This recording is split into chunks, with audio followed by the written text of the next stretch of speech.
What is going on with Teresa and Jennifer and all these Bravo Stan accounts? We have Kyle Richards that seems to be moving on from Mauricio because she's officially dropped the Umansky last name. And then we have the real reason that Brittany was done with Jax being spilled by her Valley co-stars.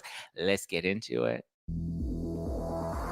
You're listening to No Filter with Zack Peter, your go-to source for all the latest pop culture and reality TV tea, served fresh all week long. Now, let's dive in. Welcome on in. Welcome on in. Welcome on in. What's going on, everybody? I hope you had a great weekend. I hope you enjoyed your Cinco de Mayo. Maybe you had a Cinco de Drunko. And if you did, good for you. Just wanted to let everybody know that if you didn't catch the announcement over the weekend, I will be at Schwartz and Sandy's this Tuesday. Doors open at 5 p.m. I'm going to be hosting the Vanderpump Rules finale watch party. So if you are local to Los Angeles, then come on down to Franklin Village, Schwartz and Sandy's, Franklin Village. Let's get it. Get it. Oh, yeah. Franklin Village, doors open at 5. The finale will begin at 8 p.m. Pacific, so come on in. No, we will not be live streaming it. I don't even think we're going to be recording it for the podcast necessarily. So it's just going to be a fun night out. So if you get to come and enjoy, come on out. Let's have a good time. Let's have some drinks. Let's do a shot ski together. We've got some fun jewelry from Kyle Chance. So there are these like iconic Taylor Swift earrings that she used in her music video that everybody's like obsessed with. They're actually really cool. I'm going to be giving some of those jewels. I'm going to be dishing out some drip. I'm going to be like, you get some Taylor Swift jewels. You get some Taylor Swift jewels. Well, they're earrings. They're not jewels. I think they're like gold or something. They're really pretty though. I've got some Schwartz and Sandy's merch and some Tom Tom merch. Maybe I'll get Schwartz to give me one of the Tom Tom sweaters. Is that what I should do? Should that be my outfit? The Rachel, the Rocky Bang Bang Tom Tom lightning bolt sweater. Could you imagine? If that's what I wore, just that. Remember when she went to BravoCon, she had the little sunglasses on, she had the sweater on. That would be hilarious. No, I love Schwartzy. So when he called and asked me to host the finale party, I was like, yeah. So come on down, Schwartz and Sandy's, Tuesday, May 7th for the finale of Vanderpump Rules. Come on down, guys. It's going to be a good time. I've got some of my friends that are coming, some of your favorite podcasters and Bravo creators. I've invited them out, so they will be there as well. I don't know if they're going to be in the show or not in the show. Whatever the show will entail is TBD. We will put it together, but we're going to have a good time. There's going to be a DJ, prizes, all that fun stuff. So come on down, Schwartz and Sandy's Tuesday. Like I said, finale begins at 8 p.m. And immediately after the finale, I'll be getting it down. Okay. That said, let's get into all of the tea. Congrats to Ariana Madix. It was just announced that she will be returning to Chicago, the musical, in NYC this August. So you get it, Ariana. Get it, girl. She's going to be coming on back for round 2. Is this the first like Bravo Lab to get a second round? Damn, they didn't even give Erica Jane a second round, but that's because COVID like shut everything down. But yeah, no, I mean, you go for it, Ariana. Get it, girl. Good for her. Congrats. We had the Summer House reunion that filmed. I didn't hear anything groundbreaking come out of that, to be honest with you. What else happened? Bethany. So according to Demois, I like to take Demois with a grain of salt, but according to Demois, she is done with Paul. So apparently she called off her engagement. Demois is saying that apparently she called it off in February and now Paul's been spotted out dating. Bethany hasn't publicly addressed this. I know some people were speculating. They're like, we haven't seen Paul on her Instagram. We haven't seen Paul on her TikTok. Normally Paul's always around and we haven't seen Paul. Where's Paul? Where's Paul? Where's Paul? So Paul seems to be done. Oh, they cut Kyle's mullet. Yeah, I mean, is that really exciting though for the Summer House? I mean, I'm glad that they cut Kyle's mullet. I hate to say this, but the mullets are finally, they're kind of growing on me. It was kind of like the man bun, right? Like, no, everyone hated the man bun when that was like a trend. The mullet is kind of growing on me. Steele from the Broth Bros. I remember when he was going to get the mullet and he asked if he should get it, because I'm the gay in his life. And I told him to do the mullet because I knew if anybody could pull it off, he would pull it off. The mullet's in right now, and people like the mullets. Man buns were like trendy, and then they were kind of hot, and now they're like out of style. So anybody that like rocks a man bun now is like, ooh. But not a fan of the mullet, but it's growing on me. Some guys can pull it off. Most can. I don't like the hair trend of like people just trying to look as ugly as possible, where they have like the ugly bangs and the funky hair and all the different colors and all the things. I'm like, why are you trying? Like, I get it. Everybody like wants to be original, but like you can look originally good. You don't have to like look originally ugly. Like some people are like really going like the extra mile to like look really funky and different. I'm like, okay, this isn't Star Tours. We don't need to like, put all sorts of rings all over our face. Like I can't, sorry. So Kyle was able to kind of rock the boat. Kyle's hot. Like, let's be honest. Kyle Cook is a cutie patootie. And I mean, he looks like he has a small dick and he'd probably come too fast, but like, at least he's consistent. At least you know what to expect with Kyle, right? Or he's probably most of the time he's gonna have like whiskey dick. But it's okay. You love Kyle for that, I mean, I'm trying to think of like the benefits to like want to marry Kyle. I'm trying to figure out like what's going on in Amanda's head, but it is what it is. Only Theo Vaughn should have a mullet. I don't think Theo rocks the mullet very well. Like he rocks it in a funky way. But okay. Aside from Kyle getting rid of the mullet, I haven't heard anything groundbreaking come out of the Summer House reunion. But Bethany and Paul seem to be done. I believe it. I don't know why she keeps ending all these relationships. I thought Paul was like a great choice for her. I was very happy for this relationship. I thought it was going to be good. I thought it was going to be stable. I don't know. Maybe he's like, but listen, if she's the one that broke it off, then it sounds like he was willing to put up with her, mukbang, let me eat all the crab legs in a hotel room, hotel motel. Oh God, just even having flashbacks about that. But the fact that he was willing to stay with her after that, like that's love. That is love. And unfortunately, Bethany doesn't love love. She loves chaos. And Paul was probably a little too stable for her. But she was literally engaged to him. Like I thought, like we all thought she was going to marry him, right? I don't know. Okay. Thank you. Next. Relationships ending. Well, we have Kyle Richards and then we have Jax and Brittany. So Kyle Richards has officially removed Umansky from her Instagram, which we all know when it happens on Instagram, it's official. It's done. It's finite. It's over. Dunzos. The witches of WeHo, dunzos.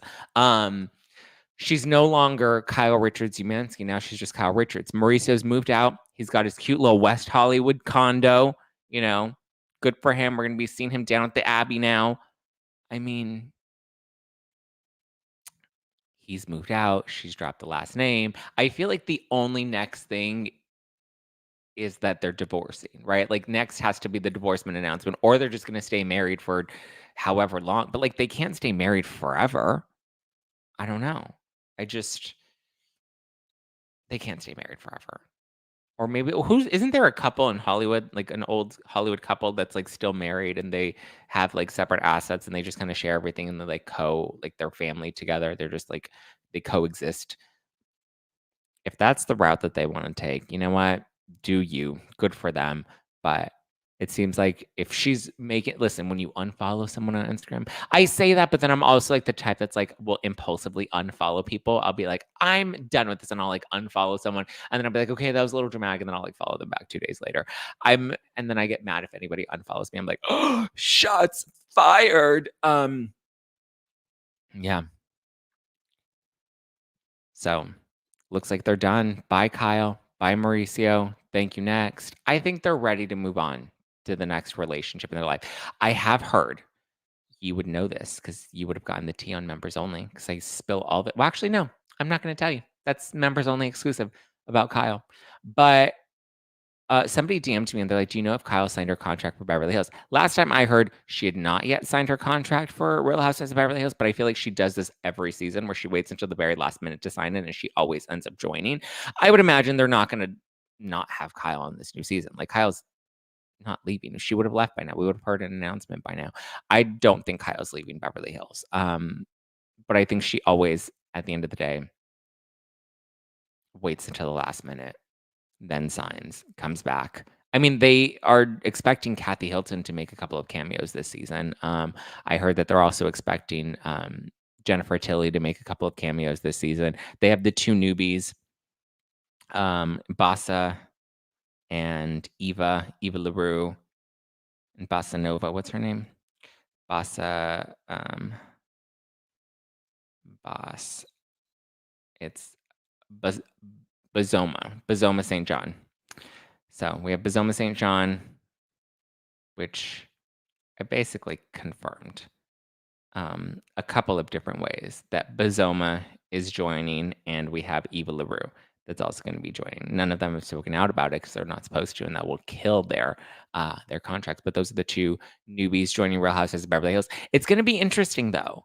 From what I looked up on the two of them, Boz, she's like a queen in Ghana. She has a very impressive resume. She was on. She was like a C-suite exec on for Netflix, Apple Music. I believe Pepsi. Like, she's done some major stuff. She's got quite the impressive resume. And then Eva LaRue, daytime soap actress. We've seen that before, but I don't know. Eva LaRue looks kind of boring, to be honest with you. Boz, I'm hoping brings something because she's like a boss. But also, my hesitation with someone like Boz joining Real Housewives is when you have that sort of like this is why we don't have like real business women joining these shows, is because they want to protect their reputation in the business world. But also at the same time, I feel like people in other worlds outside of Bravo land don't really pay attention to what's going on inside of Bravo land. So I don't think it'll actually ruin her career. If anything, it may just give her career a second life. Same thing with Eva. I mean, Eva seems to be doing fine.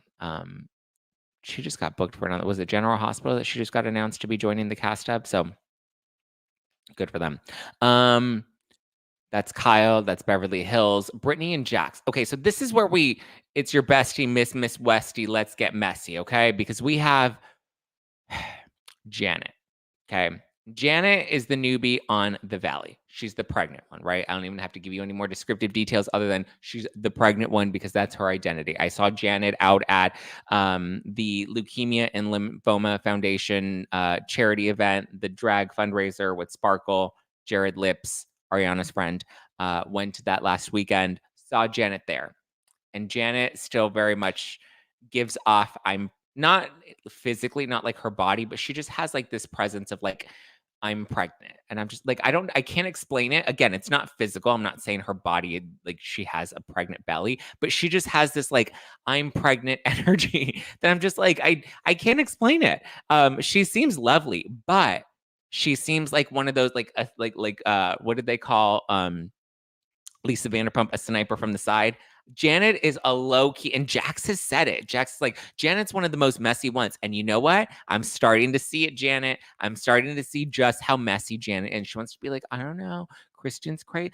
I'm done with crazy Kristen. Like, she's a good reality star because she knows what she's doing. She knows how certain things, by saying, I'm done with crazy Kristen, but I've never seen Vanderpump Rules. I don't know anything about this. Like, bullshit. You know, crazy Kristen. You know, using that term is going to get the audience. Like, Janet is very methodical, right? And I think actually that's why she's playing this, like, I'm pregnant. Like, yes, she was actually pregnant during filming. But like I said, she just kind of has this, like, pregnant energy, right? Again, it's not physical, no comment about her body. It's more of like just this essence that she gives off. And I think it's to come off meek, right? She wants to be like, oh, like she wants to come off, very tender and meek and, a little more timid when I'm like, low key sniper from the side. And this is how we know. So she went on a podcast. She went on, I believe it was Nick Viall's podcast, The Viall Files. And she was talking about the moment that Brittany knew it was over with Jax. And she's like, and just the way that she tells the story and like low-key lets it slip. I'm just like, she does it in a calculating, smarter way. Yeah, she's very intentional about what she does and how she does it and how she says things and how she plants certain seeds. And I believe that Janet called Michelle a Republican, and I believe that Janet was insinuating that maybe she's racist and maybe she's transphobic or anti whatever, like all the things that Janet was trying to like sprinkle in without actually saying it. And that's why Kristen looks bad, because Kristen's like, this is what I was told from Jasmine and Zach. And Jasmine and Zach are like, we didn't say that. Christian kind of like ran with it. But I'm like, no, if the original source of this is coming from Janet, then Janet knows how to do things and how to say things without doing and without saying things. And it's interesting because the audience is very intuitive with this. The audience seems to be seeing right through Janet's little, right through her little bag of tricks. But so on House of Villains, season 1, Jax Taylor was on. He was the first one booted. Sorry if that's a spoiler, but it's been out for months and months now. Get over it. So Jax is on House of Villains. And on House of Villains, he revealed that his wife, Brittany, had a stroke, right?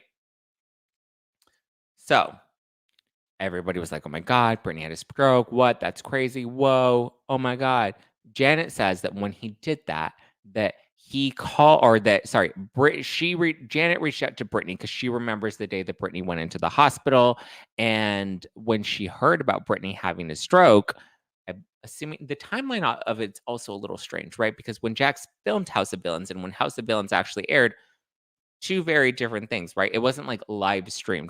It's not like Big Brother where they're filming it as we're watching it. They filmed House of Villains in advance, then started airing it. I believe it was October, November.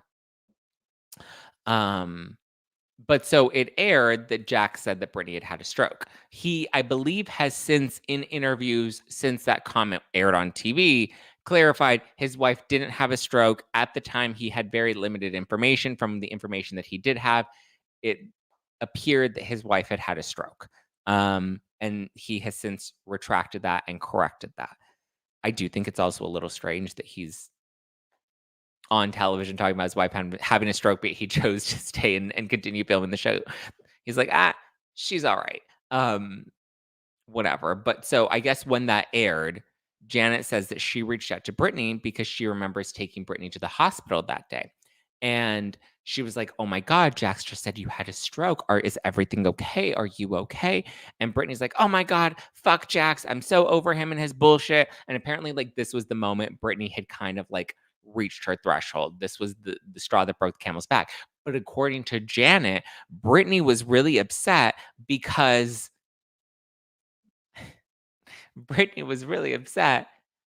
people were praying for her. And Brittany's like, oh my God, he can rot in hell. All them people are praying for me. And she was mad that like those prayers were being wasted on her when she didn't have an actual stroke. And I'm like, well, damn, you're about to have a stroke now. I'm surprised Jax hasn't given her a stroke with all the shit that he's put her through. That boy. So that's what Janet was saying. That Brittany was done. Messy Janet said that Brittany was done when Jax made that comment on House of Villains. And that was the exact moment that she knew it was over, which Brittany hasn't even talked about and which Brittany hasn't even outed. And Brittany's been asked about the real reason for their breakup. So it's just interesting that Janet would go on a podcast and kind of put that information out there, throw that little nugget out there and be like, I'm Team Brittany. And I'm like, Brittany, she cracks me up. Like, out of all the things, the prayers are what broke it. Exactly. Prayer broke the camel's back. Prayer broke Brittany's back.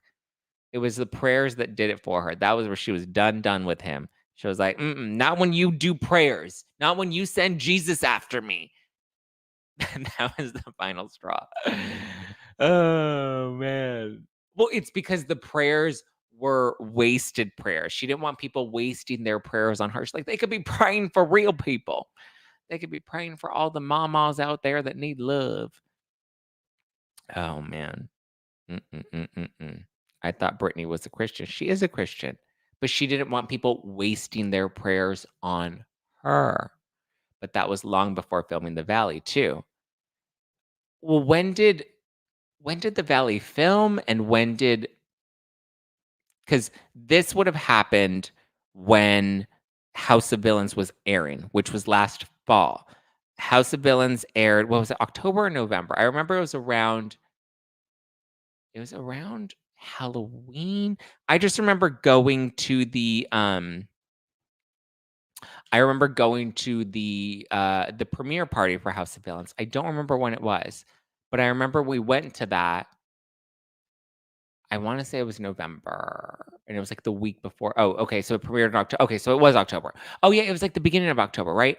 Something, and I believe the premiere party was, like, at the end of September. I don't know. The timeline's off. But so that's when it aired. Jax was only on what, like, the first 2 or 3 episodes because he was the first one to be booted off. So it would've this information, this moment would have happened in October. When did they officially split? Wasn't it, like, January? That it, like, came out that they had split, and when did House of or not House of Villains, when did The Valley film? I wish we had a timeline. Well, no, The Valley had already filmed at that point because I remember when I had Kristen in my live show at the Bourbon Room, that was the week before Thanksgiving, so that was mid-November, and I remember at that point, they had already finished filming The Valley because The Valley was filmed, like, last summer. Okay.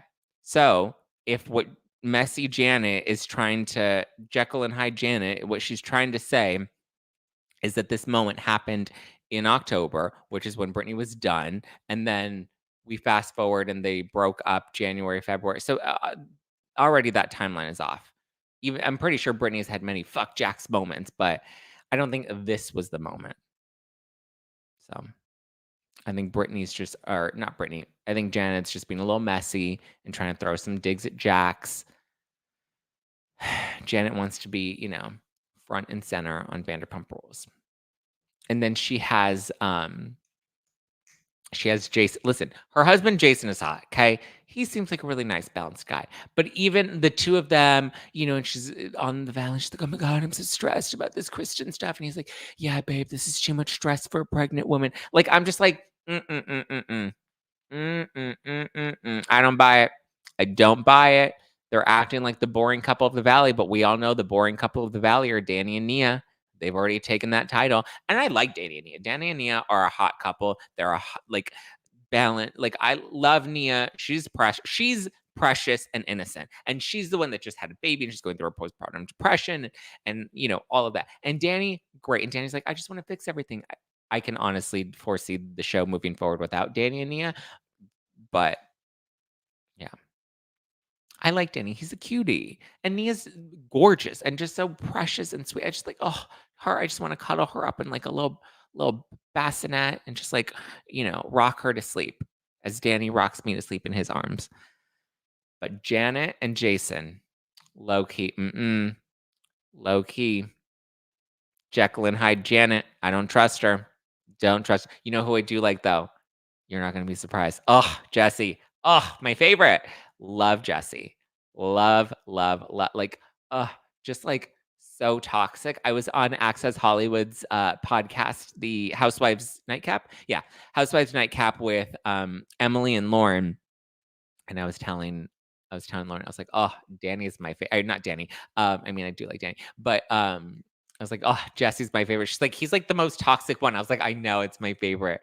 Oh, I love it. Danny and Nia totally avoid the drama. They do, Laura. That they do. Love me some Jesse. Oh, Jesse is like just everything about him that's just like so toxic. I'm like, oh, it makes me so excited. Oh, me so horny. Yeah. I just love a toxic man. Mm, chaos, right?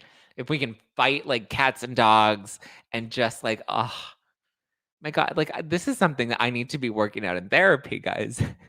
This is not healthy. But I don't believe Jekyll and Hyde Janet. I just don't. I think that, she's trying to be messy. She's trying to be Team Brittany. She's also trying to be on the side of the audience, knowing that everyone wants to rally behind Brittany. But I mean, come on. Do we feel that bad for Brittany? Because Brittany, I feel like, already knows who Jax was. She already knew, like, we've already been through the faith stuff and the unfaithful stuff. Like, no, I'm not surprised. I'm really not surprised that this is how their marriage ended. I called it from the beginning. I said if they ever return to reality television, their marriage will be over. And here we are, confirmed by Jekyll and Hyde Janet. There we go. Danny and Nia are in love and drama free. So super boring. I know, but that's what we love. Or, well, I mean, I don't know. They are real boring. Brittany wanted to be famous, and she did. You know, she got it. Ooh, Cameo is reminding me to tell you guys that there's a Mother's Day sale going on right now on the Cameo until it says when does it? Oh, sorry guys, the campaign ended. Why did I get a notification for it then? That's strange. Sorry guys, there was a Cameo promo that has recently ended, but I they literally just text me and they're like, "Don't forget about the promo." It was a 20% off promo, but I guess I don't have a 20% off promo for you guys anymore. But if you want to book a cameo for your mom for Mother's Day, I'm right here. Hi, it's me. I'm the problem. It's me. You can book it right now on Cameo. You can just either search Zack Peter on Cameo for a personalized message, or I believe my handle on there is Just Plain Zack. So it'd be like cameo.com/justplainzack. So if you want a personalized message from me for your mama, for somebody's birthday, for your friend, I mean, it's been great. I've been doing business shout outs. One person had me chew out her husband because he was being messy. And she's like, tell him he's being too messy and he needs to be less messy. And so I chewed him out on Cameo. So whatever you need me to chew out your man, you need me to break up with your man, whatever you need me to do, I'm here to do it. You want to book a cameo for Jesse to let him know that Michelle was cheating on him? You should have booked it last year. But for the Jessies and the Michelles in your life, I'm here to deliver the news. All right. Let's get it. Book club. We will be doing book club this Sunday, guys. I know we originally had it slated for Sunday the 5th. Oh, but this Sunday's Mother's Day. Well, shit. Well, do you guys mind if it's Mother's Day and we do book club on Mother's Day? Like first thing in the well, I guess everyone's gonna be out to brunch.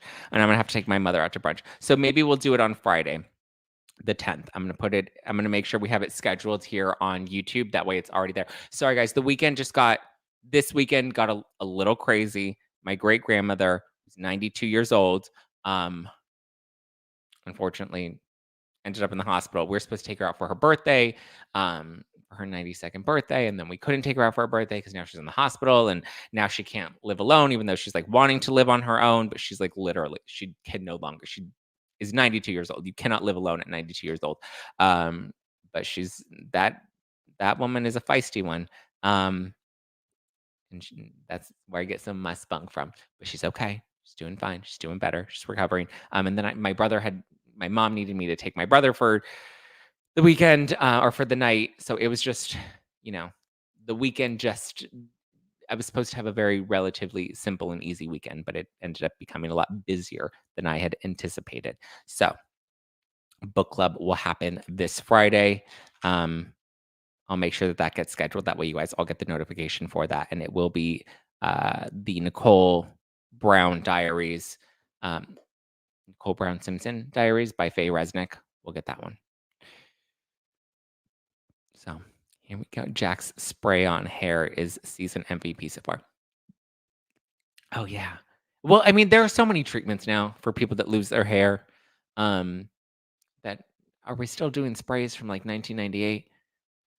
Oh, Danny DeVito and Rhea. Yeah, Danny and Rhea are the ones that are still married, even though they're separated, like Kyle and Mauricio. They've stayed married. You know what? Good for them. What else happened? Oh, okay. Oh God. Okay. Let's talk about this Teresa, John Fuda, Melissa's old nose. So somebody sent me this account, or sorry, not this account, this podcast episode from All About the Real Housewives. They have a blog, right? I believe I've corresponded with them in the past. I think they've covered interviews that I've done on the podcast, and they've covered it on All About the Real Housewives. Lovely ladies from what I know of them. I don't think I've had much personal interaction with them, but, lovely ladies from what I know of them. I tried to listen to their podcast, and I got through half of it, and I was like, this drama, this beat, like all of this stuff is so dumb. So I was like, I can't listen anymore. Not them specifically, but just the drama itself. Like the fact that they're even dragged into it. I'm like, this is so dumb. So we see on the premiere, which I haven't watched yet, but I have seen clips of it, that Teresa brings up some tea on John Fuda, right? She reveals it in the premiere episode of The Real Housewives of New Jersey. Okay. John Fuda has since issued a statement, which I'll read for you, and then we'll get into the this weird fucking Stan account or whatever. So for immediate release, John Fuda responds to Real Housewives of New Jersey castmates' attempt to disparage his character. John Fuda, esteemed entrepreneur and philanthropist, has issued a statement in response to recent attempts by his fellow castmates on The Real Housewives of New Jersey to bring up his past in an effort to cast him in a negative light. In recent episodes of Real Housewives of New Jersey, certain cast members have resorted to dredging up Mr. Fuda's past in an apparent attempt to discredit him and undermine his reputation. Despite these efforts, Mr. Fuda remains steadfast in his commitment to integrity, honesty, and personal growth. While I am not proud of every aspect of my history, I have worked tirelessly to overcome challenges and strive for a better future. I refuse to be defined by my past mistakes. A respected figure in his community. Aren't we all? Remember, Jen Shah was a respected figure in her community, and she was helping all the homeless and the toothless, and she was saving all the gays. And then all the gays were like, we don't own her. And then now some of the gays are like, yes, queen from prison. I'm like, fuck off. So, a respected figure in his community, and John Fuda has dedicated himself to numerous charitable causes and business endeavors. Okay, this is sounding real Jen Shah right now. Sorry, I didn't read this before. I skimmed it before, but I didn't read this. I'm reading it now with you. We're living through this, IRL in real time. But it does sound very all the business endeavors. Does he have some offshore accounts in Kosovo too? Mm-hmm. His contributions to society far outweigh his mishaps of his past, and he remains focused on making a positive impact on the world around him. I'm grateful for the support of my friends, family, and fans who see me for who I am today, a person dedicated to growth, kindness, and authenticity. I will continue to rise above negativity and remain true to myself. Mr. Fuda's response serves as a reminder that everyone deserves a chance to evolve and move forward from their past, free from judgment and consideration. For media inquiries or interview requests, please contact fudacommunications@gmail.com. About John Fuda. John Fuda is a respected entrepreneur, philanthropist, and television personality known for his appearances on The Real Housewives of New Jersey. With passion for business and giving back to his community, Mr. Fuda has become a beloved figure among fans and supporters. Oh, God. Okay. Where do I even begin with this? First of all, it is 2024. Why are we still issuing 1992 press releases? Like, what in the world? Why are we do the Drew Barrymore thing and go on your Instagram and cry into the camera like a real adult? No, I mean, listen, I like the Fudas. I've never met them personally, but I like Rachel Fuda. I could, give or take the husband, don't really care, but I like Rachel Fuda, and I like, what she brings to the show. I don't think it's that he's new to this, Christopher. I think this is just like Jersey. Like Jersey, for some reason, is 15 years behind everybody. The fact that we're still doing press releases with statements from a publicist, like what is the no? Like we do Instagram apologies now, right? And we do virtue signaling on our Instagram stories. That's how we prove that we're better people, everybody. So first of all, advice to John Fuda: love your wife on the show, like all of them. I don't dislike any of the cast members on Real Housewives of New Jersey. I like them all. Okay, number one. Number two, cut the publicist. This is like giving Teresa Giudice with her low budget attorney that like wants to be famous. No, don't do this. This is tacky, and no, you don't even need to address it in this way. Do one good podcast interview, tell your story, let it be done, right? Make sure it's a good one and not a low budget bunk podcast, right? Okay. That's my thoughts on his statement. His statement also said nothing, and it was very Jen Shah coded. When you do stuff like that and you're like, I'm a pillar of the community and I'm a philanthropist and I'm this and that and I help out the homeless and the toothless. No, then we question you even more because you're trying to be like, look at all my charity work, look at all my virtue signaling, look at all this, look at all that. I'm great. Oh, here's me helping a grandma across the street. Here's a photo, leak it to the press. No, we're not doing that, John Fuda. Take notes real quick, okay? Oh, the Fudas went on 2 Ts last week. Okay, that's good. That's great. But so, Fuda, love to you. This is not the way to go. Especially it feels contrived when you're trying too hard to craft a narrative, because then it feels like, you're trying too hard to hide something from us. Okay. But so this now connects to Teresa, and Teresa and Jennifer have now been accused of trying to get info about John Fuda out there. And so the accusation was that Jennifer Aydin and Teresa Giudice were leaking or trying to push things to certain bloggers. I mean, blogger is a very generous term for some of these accounts because they're real low budget. They don't even have faces. They don't even have names. They'd like hide behind, Bravo Lab cast photos and like call themselves Melissa's old nose or whatever. I don't really care. So the accusation is that Teresa and Jennifer wanted this information about John Fuda to get out there. So they were sending it to the blogger so that it would get online and it would be published in articles on blogs. And then they can be like, look, it's all over social media. I saw it. It's out there, which is exactly what Teresa said. Teresa said, it's all out there. It's on social media. We can see it. It's all, so, but this person, I believe her name is Gabriella.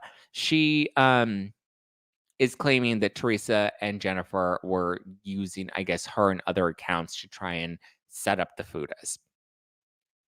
Do I believe it? Yes and no. I was trying to listen to the All About the Real Housewives podcast, which I suggest you guys actually go and listen. You can support them. I have nothing against them, nothing against them at all. I just think the drama itself is really fucking stupid. It's another one of the, remember Patrick Summers when he was like creating like fake DMs and he was like being stupid. It's another one of those situations.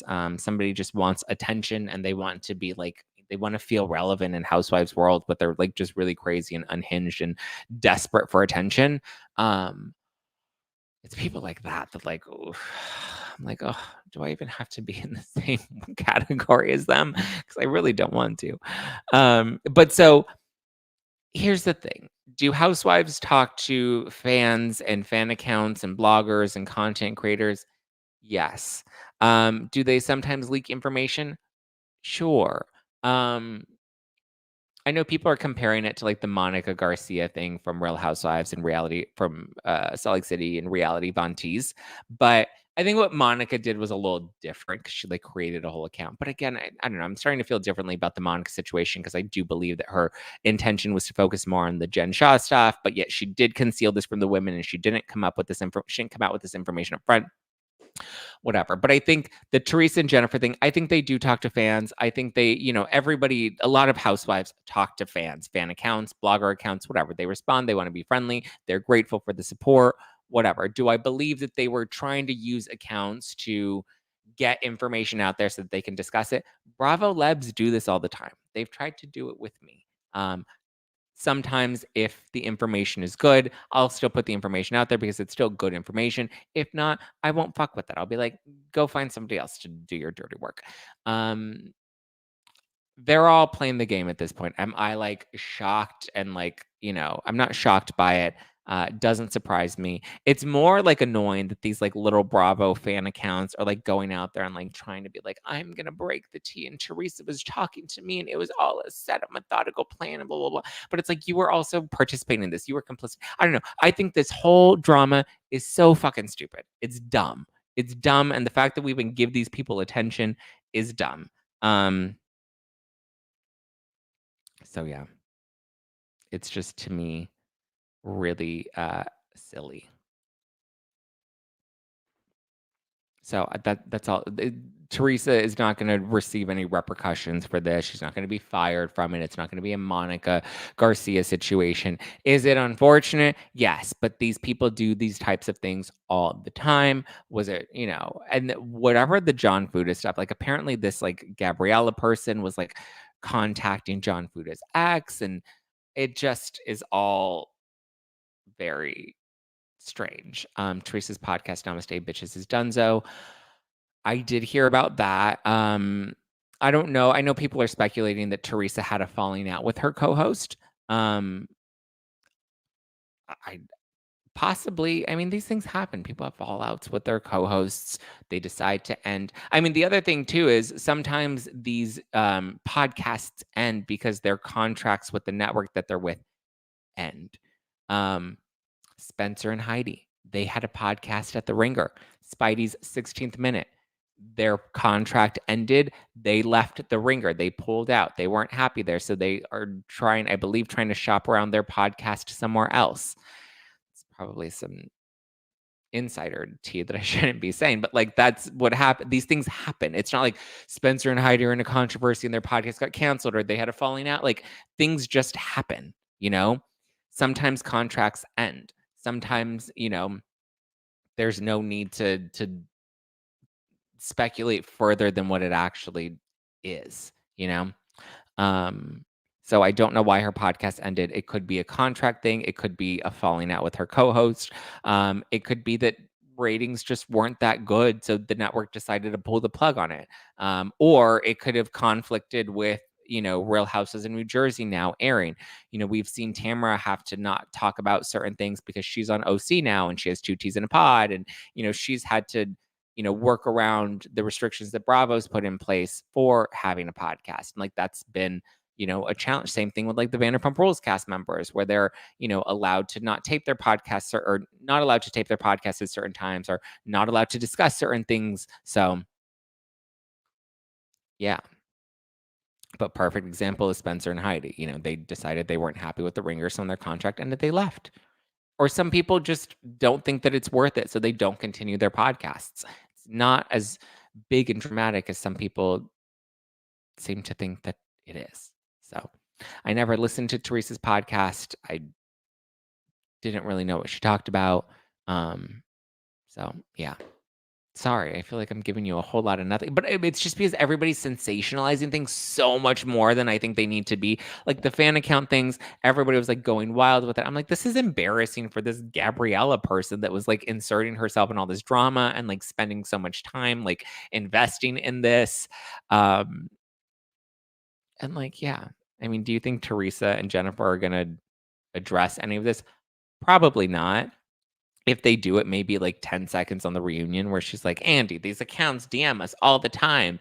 What do you want me to do? Sometimes I respond. Sometimes I double tap things. I love my fans. Love, love, love. You know? So there you go.